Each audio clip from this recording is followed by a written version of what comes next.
Pertama, meningkatkan salat. Yuk kita urut ya, supaya ada pointer pembahasan kita yang terukur. Nanti di akhir pun saya berikan informasi yang insya Allah cukup detail untuk diungkap. Satu, mohon maaf, meningkatkan salat. Meningkatkan salat. Poin pertama adalah jumlah rakaatnya. Kalau ditingkatkan itu kan nambah kan, naik ya. Baik. Jumlah rakaat.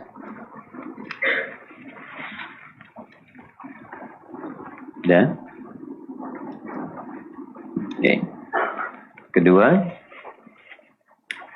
prioritasnya dari sekian rakaat yang bisa dikerjakan itu yang prioritas itu yang mana?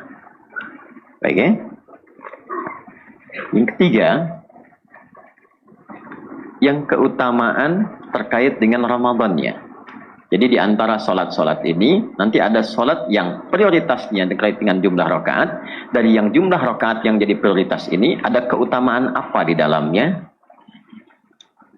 Kemudian, teknisnya seperti apa? Lalu, doa yang melekatnya apa? Nah, sampai segini. Sudah? Jelas? Baik. Kita mulai pembahasan kita. Karena yang kita siapkan adalah peningkatan khusus untuk bulan Ramadan, maka apa yang akan kita siapkan ini adalah jumlah rakaat sholat yang memang kita akan coba betul optimalkan saat masuk di bulan Ramadan. Ada jenis sholat itu ditunaikan dua bagian. Ada siang, ada malam. Dan memang jenisnya begitu. Ya, kalau tidak siang itu malam. Siang itu fasenya dimulai dari sejak subuh sampai dengan nanti penutup ke maghrib. Begitu malam, isya sampai ketemu subuh lagi. Nah, yang paling standar dari siang dan malam ini, yang bisa kita optimalkan, itu ada 40 rakaat.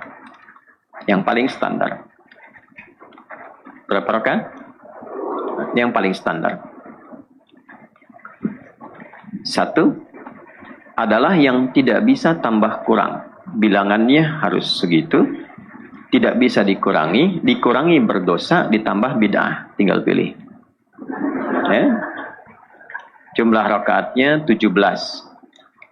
Nama sholatnya sholat fardu, sholat wajib. Oke. Yang mengoneksikan kita dengan Allah, menghubungkan kita dengan Allah, baik di luar ataupun di dalam Ramadan. Ini standar untuk menunjukkan pentingnya sholat ini. Saat terkoneksi, maka nomor sambungnya 24434. 24434. Subuh, zuhur, asar, maghrib, isya. Jumlahnya 17 rakaat. Nanti kita akan bahas apa keutamaan sholat fardu di Ramadan dengan di luar Ramadan. Nanti ada perbedaan standar. Paham? Baik ya? Saya percepat dulu sehingga nanti saya khususkan ini pada sholat sunnahnya. Sholat dan ibadah lain yang dikerjakan di bulan Ramadan itu naik statusnya di sisi Allah. Jelas? Bahkan dari segi pahalanya.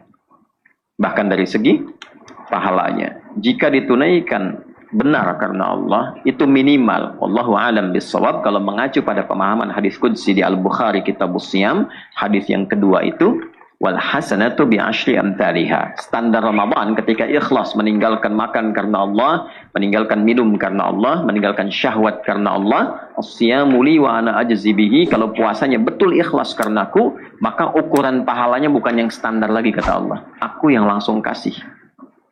Kalau standar biasa 10. Dari mana taunya? Quran surah ke-6 ayat 160. Man jaa'a bil hasanati falahu asyru amthaliha. Siapapun yang mampu mengerjakan perbuatan baik bernilai ibadah.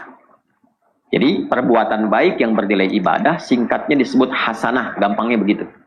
Contoh kita sholat, sholat itu namanya hasanah. Ya, Ibu Hasanah harus sholat tuh. Ya. Karena hasanah itu nama lain dari apa? Sholat. Tahu dari mana? Quran surah 11. Surat apa? Hud. Ayat berapa? 114. Aqimis sholata tarafain nahar wa zulatan minal lail innal hasanati yudhibnas sayyiat. Tunaikan sholat ya, dari mulai sholat siang sampai dengan sholat malam itu. Tadi saya katakan siang dan malam. Yang pokok khususnya. Innal hasanat, sungguh sholat-sholat ini kalau dikerjakan benar ibadahnya, maka sholat disebut dengan hasanah. Sekali sholat, hasanat kan jamak dari hasanah. Sekali sholat, sekali hasanah itu poinnya 10. Kalau tadi kita sholat subuh, ya, itu dituliskan 10 kebaikan. 10 itu jangan begini ngitungnya, 1, 2, 3 terlalu sedikit. Ya, itu kalau kita ngaji hadis Muslim, padanannya begini, masuk masjid dengan niat ibadah.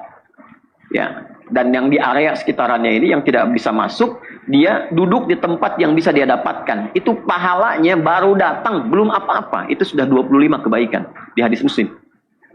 25 itu bagaimana? Jarak 1 ke 2 500 tahun. 2 ke 3 500 tahun.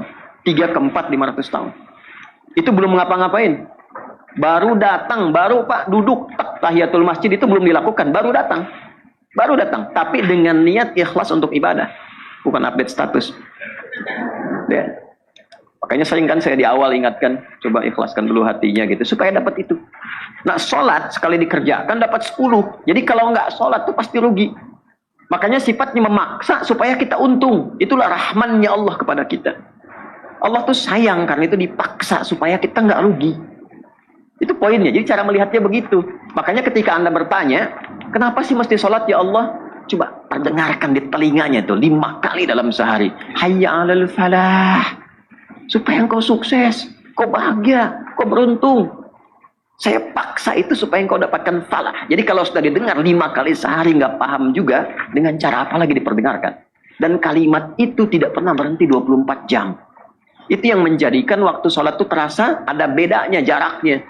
Ya, dari sini ke Bintaro kurang lebih ada 1 menit. Dari Bintaro ke Serpong kurang lebih 1 menit. Terus ternyata sedunia itu 24 jam nggak pernah berhenti lafaz adzan. Dan itu nggak ditemukan dimanapun.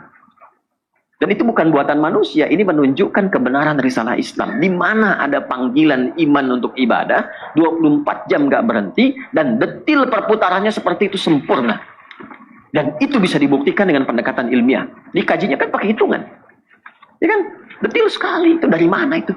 Yang seperti itu. Nah, itu sifatnya demikian. Karena itu, kalau ditunaikan dengan berjamaah, dikali lagi 27. 10 kali 27. Kalau ditunaikan di masjid, kali lagi 25. Berapa banyaknya? Makanya rewel kan? Kerjakan jamaah, kerjakan di masjid. Supaya apa? Ketika bagian dari laki-laki perwakilan keluarga dapat sesuatu, menjadi syafaat untuk keluarganya. Paham sampai sini? Maksud saya, kita memahami agama itu seperti itu, sehingga tidak menjadikan ibadah sebagai beban, tapi sebagai motivasi. Jadi kalau ibadah itu dipahami sebagai beban, rasanya nanti nggak nyaman. Allahu Akbar, Allahu Akbar. Ya Allah, masih enak tidur kok adzan. Allahu Akbar, Allahu Akbar. Tadi kan udah ya Allah, zuhur kok asar gitu. Tapi ketika Allahu Akbar, Allahu Akbar, nah, kunci kebahagiaan saya datang nih. Labaik ya Allah, sami'na wa ata'na, datang. Udah, dulu begitu. Allahu Akbar, gemetar. Ali gemetar. Ya. Tiba panggilan yang kalau terdengar gunung-gunung sadar, gunung bisa meledak. Saking dahsyatnya, saking rahmannya Allah itu sampai gemetar, nangis tuh. Saking merasakan cinta kasih Allah itu. Ya. Sami'na wa ata'na. Nah, itu poinnya. Nah, Ramadan kali 10 lagi. Kali 10 lagi dari yang biasa. Ini jangan sampai terlambat. Saya katakan terlambat, apalagi nggak sholat. Apalagi tidak sholat. Jadi begitu sholat ditunaikan, ikhlas karena Allah, di bulan Ramadan, itu potensi pahalanya dikalikan 10 lagi dari hari yang biasa. Tunaikan di masjid, kalikan 25, berjamaahnya kalikan 27, kan ada orang ke masjid juga nyusul, sholatnya sendirian, itu kan? Nah, maka usahakan sholat berjamaah. Karena itu kalau ada jamaah masbuk, Ya, datang dan terlambat sudah selesai. Ya, Bapak kenapa masbuk? Saya sih Mas Soleh sebenarnya gitu, cuman karena tadi macet jadi masbuk. Nah, itu nggak usah banyak perdebatan. Satu orang bantu jadi imam supaya jadi jamaah lagi. Itu fikihnya begitu. Ya, bukan digunjingkan tuh, lihat tuh itu masbuk terus tuh. Ya, bukan. Anda jadi imam untuk dia supaya sifat jamaahnya terjaga. Paham ya? Oke, ini poinnya. 24, 4, 3, 4. Catat. Ya, 1, 2, kan baru 17. Salat di luar fardu, selain fardu, selain yang wajib. Namanya apa? Nafilah. Nafilah. Salat nafilah. Jamaknya nawafil. Babun nawafil. Ya, jamaknya nawafil. Nafilah itu artinya gini, satu tambahan, tapi membuat yang pokok jadi terlihat indah, eksotis, dan semakin sempurna. Contoh, ekor sapi itu di bahasa Arab disebut nafilah. Baik ya? Kira-kira kalau sapi tanpa ekor hidup tidak? Hidup, biasa saja kan? Tapi begitu ada ekornya kelihatan lebih sempurna kan? Ya kan? Nah, ada sholat yang ngekor, sholat fardu.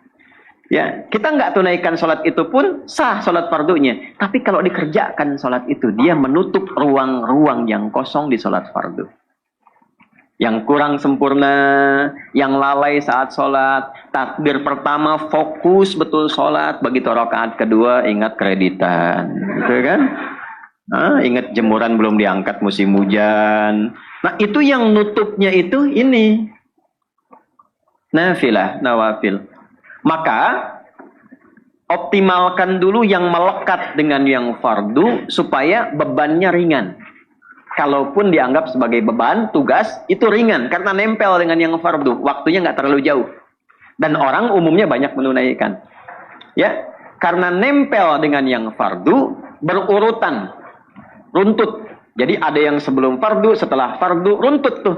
Runtut, bahasa Arabnya tertib. Ditambah tambahan rotib. Jamakkan rawatib. Jelas? Tambahan bagi yang pokok. Yang pokok itu, ya, kalau orang dapat gaji itu pokok, disebut dengan ratib, tambahan. Ya, tambahan pokoknya disebut ajrun, lahum ajrun ghairu mamnun. Pemberiannya ujrah, yang nempel ke situ disebut rawatib. Maka inilah sebabnya disebut dengan sholat rawatib. Hukumnya bukan fardu, untuk menegaskan supaya tidak memaksakan diri pada kondisi yang tidak memungkinkan. Hukumnya sunnah itu apa sih? Sebentar. Ada sunnah dalam ilmu hadis, ada sunnah dalam usul fiqih, ada sunnah dalam fiqih. Ngajinya begitu. Oke? Nah, pengertian sunnah nanti dalam hadis beda dengan pengertian sunnah dalam fiqih. Ya, kalau dalam hadis itu bedanya sunnah dengan hadis. Hadis ma usnida ila nabi sallallahu alaihi wasallam min qaulin aw fi'lin aw taqririn aw sifatin khilqiyatin aw khuluqiyatin. Paham? Tidak. Semua yang dilekatkan pada nabi, semua disandarkan pada nabi, baik perkataan, perbuatan, sifat, ketetapan, perilaku beliau, ya kan? Semua yang dilekatkan pada beliau itu disebut hadis. Jelas?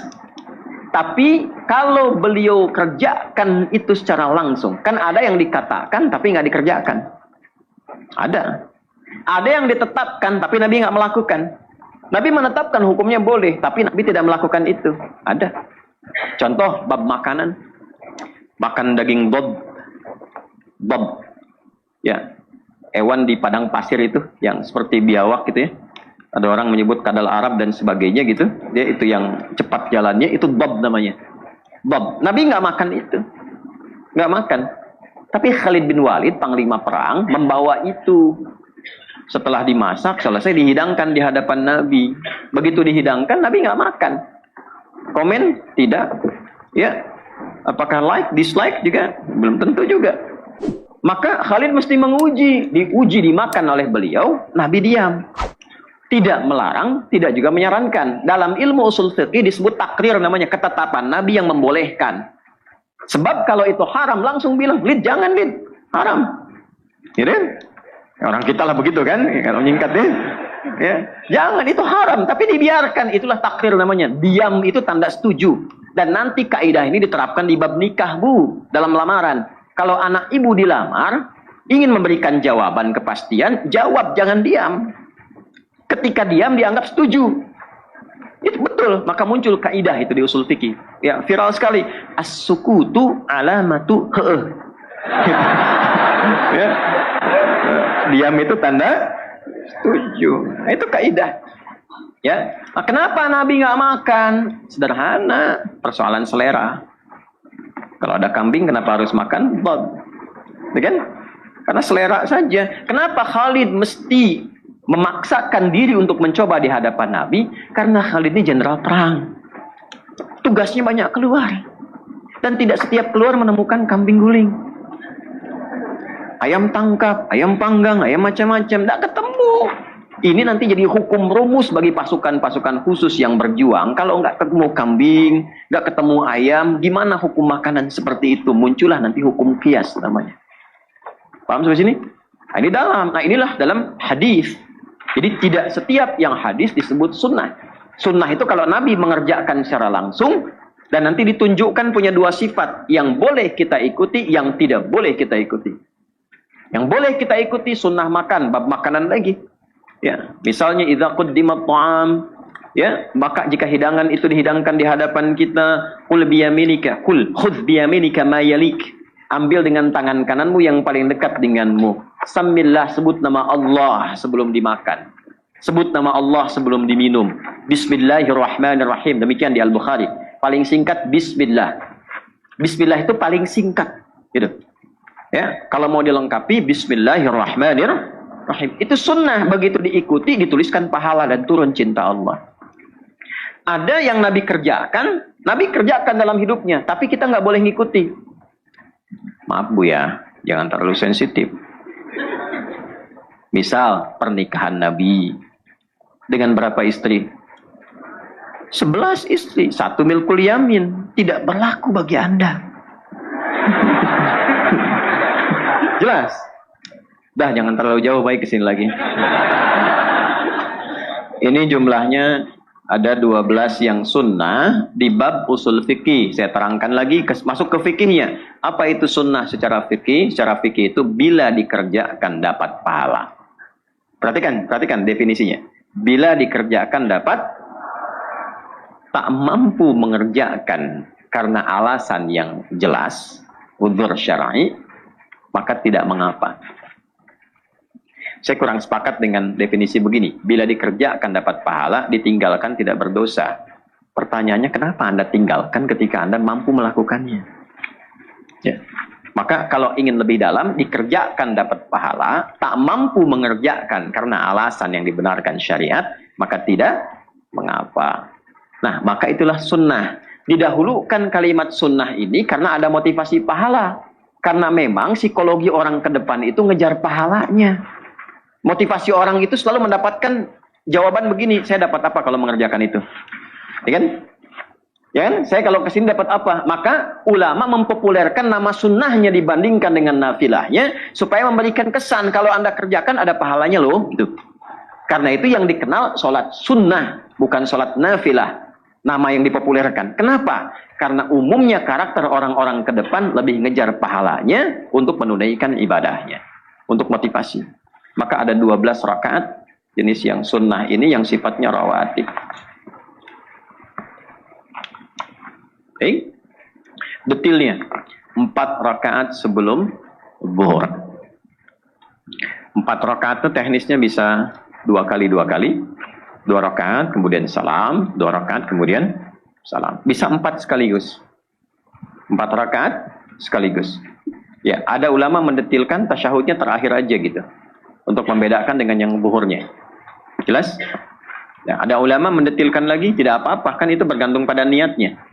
Justru setiap 2 rakaat itu tasyahud untuk menunjukkan kesan bahwa jumlah minimal rakaat itu 2 gitu. Jelas? Itu tinggal pilihan saja. Yang penting tahu dasar ilmunya. Kemudian 2 rakaat setelahnya. 2 rakaat setelah zuhur. 4 tambah 2 berapa? Nah. 2 rakaat setelah maghrib. Baik. 8. 2 rakaat setelah Isya. Awas, kalau bisa optimalkan sebelum tarawih, ba'diyah Isya dulu 2 rakaat. 10 ya. Dan 2 rakaat sebelum subuh. Berapa jumlahnya? 12. Kalau kita kerjakan di bulan Sya'ban sekarang, ini latihan. Optimalkan itu, maka amal itu ditampilkan di hadapan Allah. Lalu berlaku jaminan kalimat Nabi. Perhatikan kalimatnya. Kalau ini konsisten sampai meninggal. Sampai meninggal. Ya. Man shalla isnatai asyrata rak'atan fi yaumin wa lailatin atau kama qala Rasulullah sallallahu alaihi wasallam arba'an qabla adh-dhuhri rak'ataini ba'daha rak'ataini ba'da al-maghrib rak'ataini ba'da al-isya rak'ataini qabla as-subhi buniya lahu bihinna baitun fil jannah. Hadisnya sahih. Diriwayatkan oleh Imam At-Tirmidzi di antaranya. Siapapun yang mampu menunaikan salat sunnah 12 rakaat yang mengiringi salat fardu dari siang sampai malam. Tadi telah kita jelaskan. 4 rakaat sebelum zuhur, 2 rakaat setelahnya, 2 rakaat setelah maghrib, 2 rakaat setelah isya, 2 rakaat sebelum subuh, konsisten sampai wafat. Maka akan dibangunkan untuknya dengan amalan itu satu istana di tepian surga. Gitu.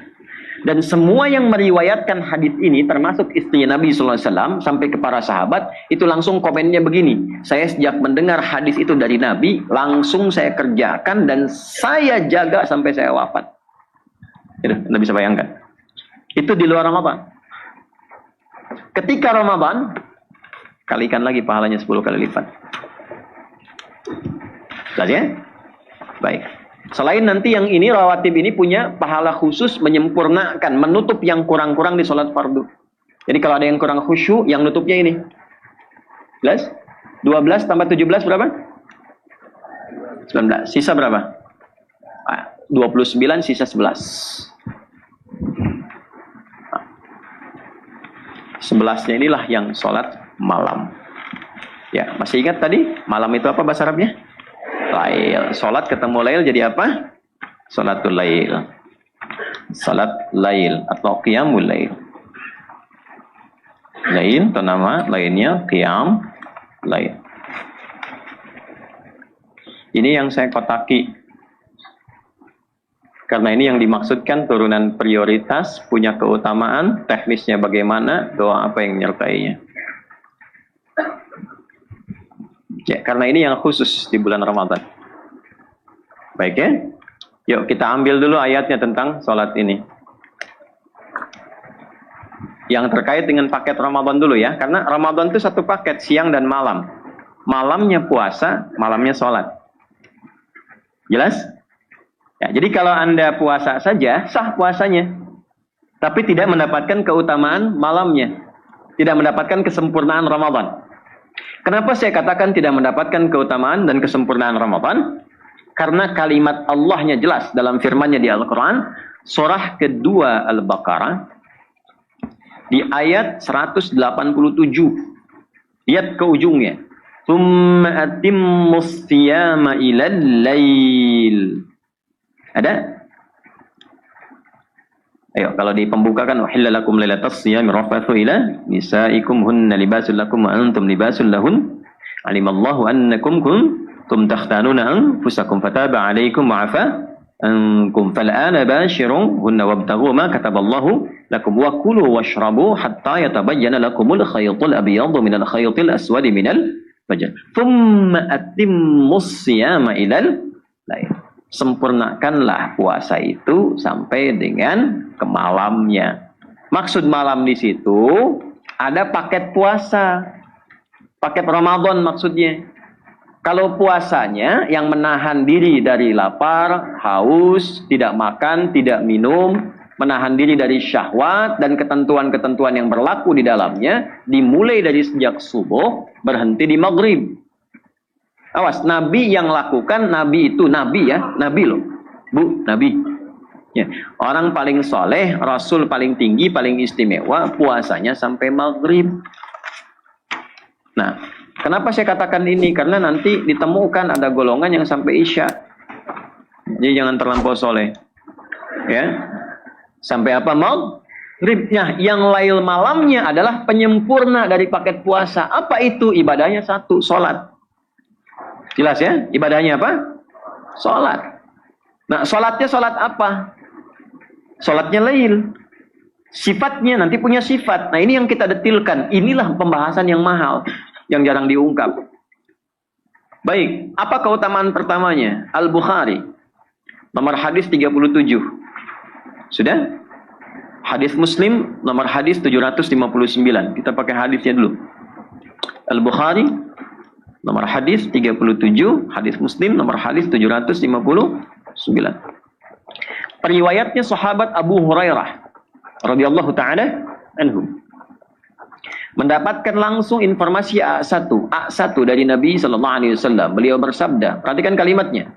Man qama ramadhana imanan wahtisaba ghufira lahu ma taqaddama min dhanbi. Allahu akbar. Man qama ismun mausulun, man ismun mausulun yadullu 'ala al-fardiyatil 'ammiyah. Konjungsi kata sambung menunjuk objek yang sifatnya personal tapi berlaku umum. Jadi cara menghadapi kata man itu begini. Kalau Nabi katakan man, siapapun ya, siapapun, itu artikannya begini. Rasakan hadis itu Nabi sedang bicara untuk kita secara personal. Itu cara memahaminya. Ya. Jadi ketika Nabi mengatakan man qama ramadhana, saya baca itu, maka bawa ke suasana personal, dipersonifikasi namanya. Saya katakan seakan Nabi mengatakan kepada saya pribadi, "Hei Adi Hidayat, hei fulan, hei fulana." Senang kan kalau kita mendengar itu seakan Nabi kan bilang ke kita, ya, siapapun. Saya agak menghindari terjemahan barang siapa. Kan sering itu ada man barang siapa gitu kan. Nah, saya tuh suka agak bingung sampai sekarang karena saya tidak tahu itu barang punya siapa, ya. Jadi agak enak diterjemahkan siapapun tanpa pandang siapa dia, statusnya, siapapun dia. Qama ramadhana, dia menunaikan. Qama itu jelas menunjuk kepada sifat sholat. Ya, qama turunannya aqama. Aqama turunannya yuqimu. Yuqimu jamannya yuqimuna. Kalimat yuqimuna pertama kali di Al-Baqarah ayat 3 disandingkan dengan sholat. Alladzina yu'minuna bil ghaibi wa yuqimunas. Turunannya aqim perintahnya. Aqimis salata liduluki syamsi ila ghasaqil lail. Quran surah 17 ayat 78. Jamaknya aqimu. Al-Baqarah ayat 43. Wa aqimus salah wa atuz zakah. Jadi turunan kata itu ketika ada qama, aqama, yuqimuna, itu jelas menunjuk pada perintah isyarat kesempurnaan sholat. Karena itulah sebelum sholat ada iqamah. Aqama, yuqimu, iqamah. Cuma disingkat orang kita dengan komat. Komat. Ya. Nah, ini orang Arab tuh kalau nyingkat, itu kalimatnya masih utuh. Adi Hidayat ya, nyingkatnya di depan. Ya Adi, ya Syah Adi gitu kan. Masih utuh kalimat awalnya itu. Aqama yuqimu iqama. Aqim, iqama. Ya kan? Orang kita kan luar biasa. Cepat, padat menangkap sesuatu. Ya, di sini di, ya kan? Ya. Mat sini mat, gitu kan? Oke kan? Iqamat, komat ya. Jelas ya? Enggak apa-apa, yang penting paham kan tidak dosa. Ya. Allahu akbar. Iqamah. Nah, iqamah itu bukan pertanda masuknya waktu sholat, bukan. Pertanda masuknya waktu sholat itu azan. Iqamat itu adalah pertanda supaya mengkhusyukkan diri sebelum sholat dimulai. Pertanda nih sholat mau mulai, makanya qad qamatis sholat, qadnya litaqrib. Qad itu ada litahqiq, ada ta'kid, ada takrib, ada. Takrib itu mendekatkan sesuatu pada hukum. Qad qamatis shalah, salat sudah mau dekat nih, sudah mau dikerjakan sekarang. Siapkan hatimu, siapkan dirimu, khusyukkan keadaanmu, berlindung kepada Allah dari godaan setan. Karena ketika kamu takbir, sekarang kamu begitu, saat kamu takbir, setan mulai dinas. Betul. Kan sering saya katakan pada Anda, Khanzab itu 1 dari 9 setan. Itu begitu dia bertugas, dimulainya saat mulai takbir, tangan diangkat, lisan berucap Allahu Akbar, baru dia mulai tugas. Ingat ini, ingat itu, kata Nabi itu. Tugasnya begitu. Cuman bawa ingatannya semua yang tidak ingin kita ingat. Nanti ceramah saya sekarang, Pak, itu saat duhur muncul lagi. Begitu ibu takbir muncul tuh. Allahu Akbar, keluar ini semua. Padahal nggak ada agenda untuk mengingat. Hatta la yash'ural musalli kam raka'atan yusalli. Sampai ada orang sholat lupa berapa rakaat sedang menunaikan sholatnya. Udah nggak usah dikomen tuh kalimat Nabi. Dengan kalimat nabinya begitu. Makanya ada iqamah supaya mengondisikan diri. Nah, setiap kata iqamah artinya kesungguhan untuk menata diri supaya optimal menunaikan ibadah. Salat malam dibuka dengan kalimat man qama. Nabi seakan memberi pesan, ini salat nggak main-main, istimewa, paket Ramadan, menunjukkan kesempurnaan, ada keunggulannya khusus, karena itu kalau menunaikan salat ini, tunaikan dengan kesungguhan, jangan main-main. Serius. Kata qama menunjukkan kesungguhan. Serius. Allahu Akbar. Nanti kita bahas. Jadi bukan ajang adu kekuatan. Dan bukan ajang adu keras-kerasan. Amin, amin. Kan? Nah, ini contoh kan. Ya, bergembira iya, tapi harus pada tempatnya. Bergembira sebelum sholat iya, begitu sholat hadirkan kehusyuan. Ya, kan ada katanya konon orang mau mu'alaf tuh bertimbang-timbang lagi karena merasa nggak kuat nih kalau begini gitu. Dia lihatnya pas orang tarawih ternyata adu kekuatan gitu ya. Nggak tahu kalau bercanda di belakang gitu ya. Nah itu yang kemudian dari jauh sudah diingatkan. Kalau pengen dapat keutamaannya, benar salatnya, tunaikan dengan apa? Terus man qama ramadhana, khusus Ramadan, tidak di waktu lain. Jadi Anda salat malam ini, nggak dapat keutamaan ini. Oleh karena itu, kenapa kita prioritaskan ini? Karena ada keutamaan. Khusus Ramadan. Maaf saya pakai rokah aja biar cepat ya. Qama Ramadhana. Ini. Khusus Ramadan. Salatnya ditunaikan malam hari. Waktunya ba'da Isya. Imanan wahtisaban. Dikerjakan karena imannya. Standar puasa. Ya ayyuhalladzina amanu. Jadi salatnya karena imannya. Ya, iman. Iman itu sudah pasti tautannya satu, lillah, karena Allah. Karena itu kalimat salat itu diikat dengan yu'minuna bil ghaib. Yang punya sifat ghaib itu Allah. Ya, dalam konteks diimani untuk mengabdi beribadah. Malaikat punya sifat ghaib, punya sifat iman, iman kepada malaikat, tapi tidak diibadahi. Jelas? Karena itu kalimat iman bil ghaib dengan ibadah, Al-Baqarah ayat 3, alladzina yu'minuna bil ghaibi wa yuqimunas. Salat malamnya ini, khusus malam Ramadan, dia tunaikannya betul-betul dia niatkan lillah untuk ibadah karena Allah. Ini fokus kedua, ikhlas. Bukan karena imamnya siapa. Walaupun itu mempengaruhi. Tapi nggak usah dibahas. Kalau memang nasibnya dapat imam demikian, sudah. Ya, sudah. Panjang. Ghairil maghdubi alaihim waladdallin. 6 harokat semua, amin. Tungguin. Yasin. Lepas serah kan? Tuh panjang nih. Tawakal aja. Mungkin dengan bertawakal itu ada kemudahan. Allahu Akbar. Gitu. Ada kan yang begitu ya bacaan. Nah, tapi motifnya begini. Motifnya betul-betul karena Allah. Maaf, sekarang tantangan ini tidak mudah. Kenapa saya ungkap sekarang? Karena tidak mudah. Sekarang serba online. Serba online. Para imam juga hati-hati tuh. Imam hati-hati. Saya tuh paling tidak nyaman dan tidak menginginkan ketika ngimami itu direkam. Paling susah. Makanya seringkali saya tolak. Dan paling nggak enak kalau sedang ngimamin tuh direkam. Dalam sholat ibadah yang sedang kita kerjakan. Bagi saya pribadi ya. Tapi kalau memang tugasnya harus direkam ya nggak ada masalah. Kayak Imam Masjidil Haram terekam gitu kan. Tapi itu kan tidak rekaman langsung di depannya. Ya kan? Nah orang sekarang langsung naruh kamera di depannya tuh. Dan kita nggak tahu itu live. Ya kan? Kan repot gitu.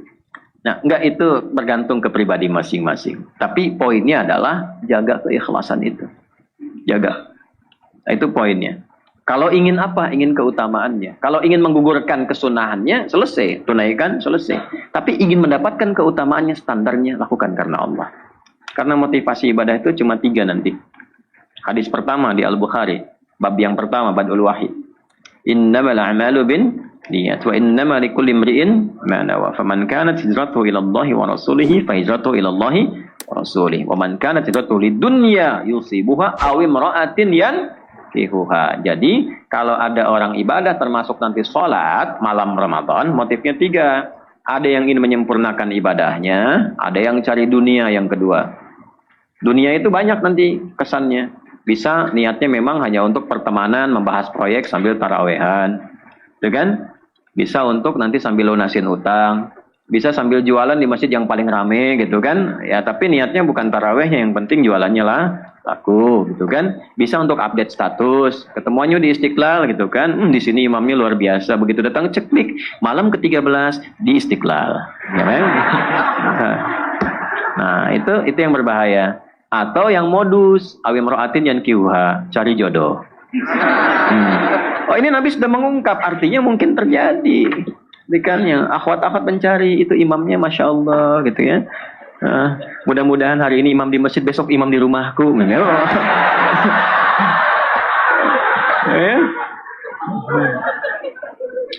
Kukira hari Minggu, ternyata hari Rabu gitu kan. Kukira dia menunggu, ternyata dia cari yang baru. Dah. Dah.